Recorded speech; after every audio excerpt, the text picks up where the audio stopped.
The World Under the Earth, Part 2.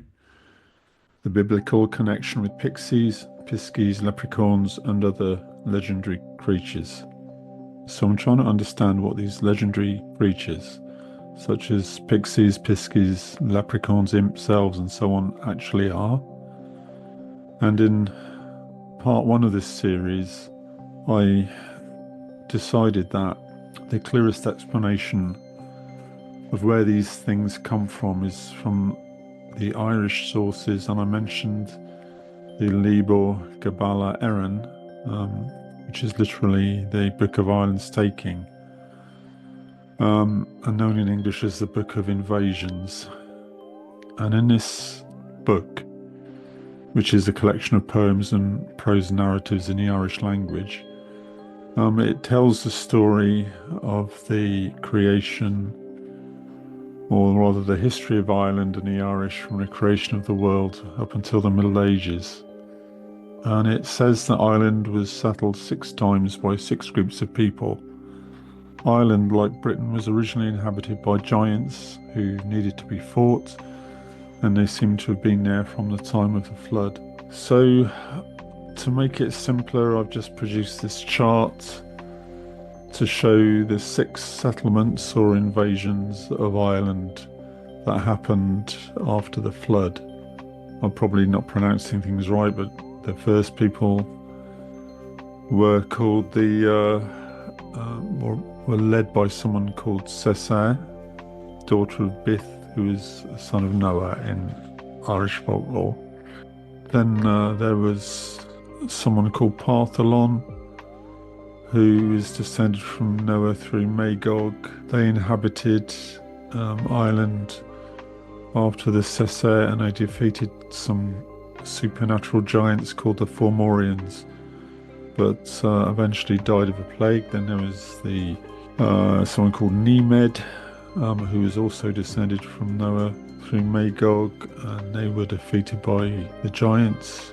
Then there were some people called the Firbolg, and then there was a supernatural race of people known as the Tuatha De Danann, who invaded Ireland and defeated the Firbolg and the giants. And finally there was a group of mortal men from Spain called the Milesians, which is a word that comes from Latin Miles Hispaniae, which means soldiers of Hispania, because they came from Spain, and they defeated the Tuatha De Danann and agreed to share the island with them.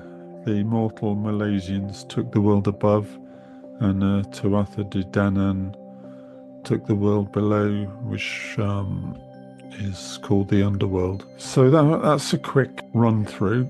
For the purposes of this video, I want to pick up the story with the Tuatha De Danann, who are a supernatural race in Irish mythology. Many of them are thought to represent deities of pre-Christian Gaelic Ireland. They were the 5th group to invade Ireland, as we've seen, arriving after the Firbolg. The traditional bitter rivals of the Tuatha De Danann were the Fomorians. The Fomorians were a supernatural, often monstrous race in Irish mythology, believed to originate from beneath the sea or the earth. They represent primordial chaos and the destructive forces of nature. The Tuatha De Danann ultimately defeated the Fomorians, and this decisive victory occurred during the legendary Second Battle of Magtured, which took place on a plain in present-day County Sligo. So there were some interesting things about these supernatural Tuatha De Danann. They were not humans, but supernatural, and were essentially opposed to mortal men. They brought with them 4 magical items from the northern land where they originated. Firstly, the Stone of Destiny, Leafale, a sacred stone that would roar or scream when the rightful king of Ireland stood upon it. Secondly, the Sword of Light.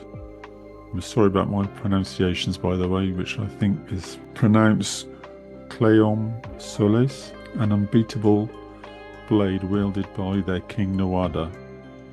Thirdly, there was the Spear of lug, a blazing, magically accurate weapon, and fourthly, the cauldron of the Dagda, a bottomless pot that ensured no one ever left hungry. So some of these items seem kind of familiar to us in folklore because they're similar to other items which appear in other legends, such as the sword Excalibur in the stone story from Arthurian legend.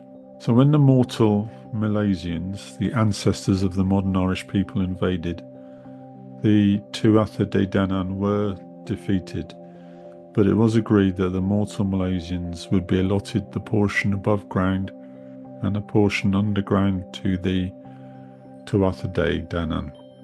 So rather than dying out, they retreated into the Sid, or burial mounds, and the other world.